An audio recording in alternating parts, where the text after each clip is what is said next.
से लेके जाओ।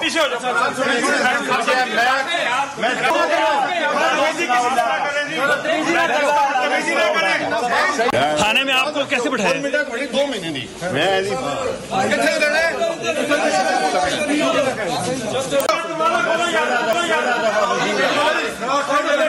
पहले दरवाजा खोलो। और गुनाह किए होंगे, खुदा मुझे माफ करे, लेकिन ये खास SHO राना सुनाओ से लेके जाओ।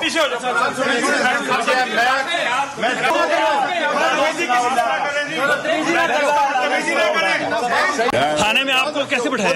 2 महीने नहीं मैं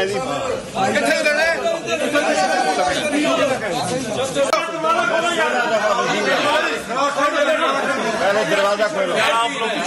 और गुनाह किए होंगे, खुदा मुझे माफ करे, लेकिन ये खास SHO राना सुनाउल्लाह का, इन्होंने दरवाजे तोड़े।